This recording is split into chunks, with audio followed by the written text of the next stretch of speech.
Sénégal, bonjour, up-hello. Voilà ce qu'il faut dire en lisant Vox Populi. Le journal révèle l'eau source d'inquiétude à tout bas. Et le hic dans cette histoire porte sur le fait qu'il y aurait risque de pénurie de liquide précieux dans certains quartiers de la capitale mondiale du mouridisme pendant le grand Magal, renseigne Vox Populi. Le journal nous apprend même que lors de la dernière réunion préparatoire du grand Magal, il y a eu passe d'armes entre le ministre de l'Intérieur Aly Ngouille Ndiaye et monsieur le maire de Touba sur l'électricité. À ce sujet, le Témoin quotidien dans ses colonnes nous livre Aly Ngouille Ndiaye tacle le maire de Touba. En quoi faisant?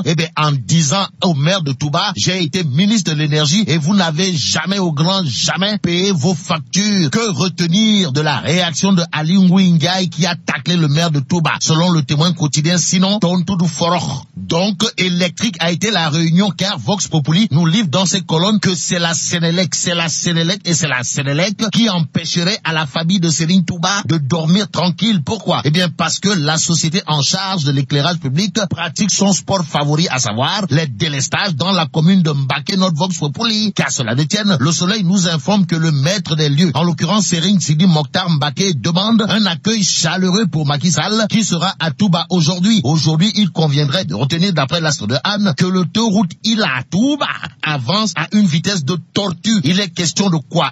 Le Soleil parle d'un taux de réalisation de 58%. En tout cas, Boun Abdallah Dionne salue le rythme des travaux. D'après l'Astre de Anne, à la une du quotidien national, on peut lire aéroport international Blaise Diagne. Tout est fin prêt pour l'ouverture le 7 décembre à 12h05, 12h pile à l'heure actuelle. Ce qu'il faut retenir dans cette histoire d'ouverture de Blaise Diagne de Dias porte sur le fait que Léopold Sédar Senghor passera aéroport militaire, enseigne le Soleil. Walf Quotidien revient pour sa part sur les retrouvailles Wade, Macky, Priaye, ça et là. D'où la une de Walf Quotidien, à savoir le sort de Niasse et Tanor en question. À la question de savoir si, au finish, Tafa le progressiste et les talons de Nguyen ne seraient pas des dindons de la farce, des farces de mauvais goût. L'enfant de cœur Machiavel qui n'a jamais fait et jamais pensé à faire l'école buissonnière s'en tape au regard de son parcours politique. Politique toujours. Vox Populi souligne les propos de la lionne incontestée et incontestable du Sénégal. Aïda Mbodj, plus que c'est d'elle qu'il s'agit, s'adresse à ses collègues députés sur le dossier Khalifa Ababacar Sall dans Vox Populi en déclarant « Nous devons refuser catégoriquement d'être de simples faire-valoir ». En d'autres termes, Aïda Mbodj, reine de sang du Wallo, dans Vox Populi demande à ses collègues députés de ne pas, alors là, pas du tout être des marche-pieds ou encore des paravents, comprenez des rousmagnaps dans l'affaire Khalifa Ababacar Sall, comme pour faire valoir sa crinière, la lionne du Sénégal, Aïda Mbodj, de dire dans Vox Populi, trop c'est trop, il est temps que nous nous dressions contre ces abus de l'exécutif, loin de verser dans les exécutions avant réclamation. L'As quotidien révèle à sa une la lionne du Sénégal, Aïda Mbodj, toute griffe dehors, histoire d'interpeller à haute et intelligible voix la conscience des députés. À quel sujet?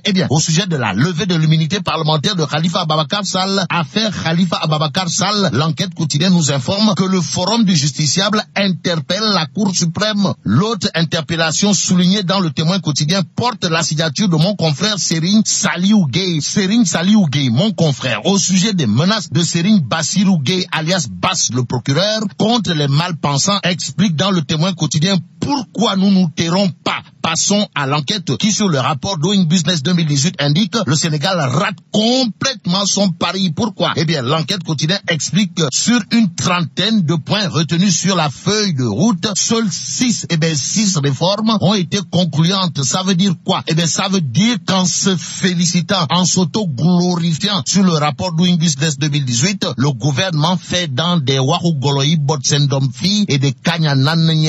Terminons avec Walf Quotidien qui nous livre que Ngor déclare la guerre aux prostituées. Et là, mais la tudonga de Chokunam Chokul. Bon, vive le Sénégal.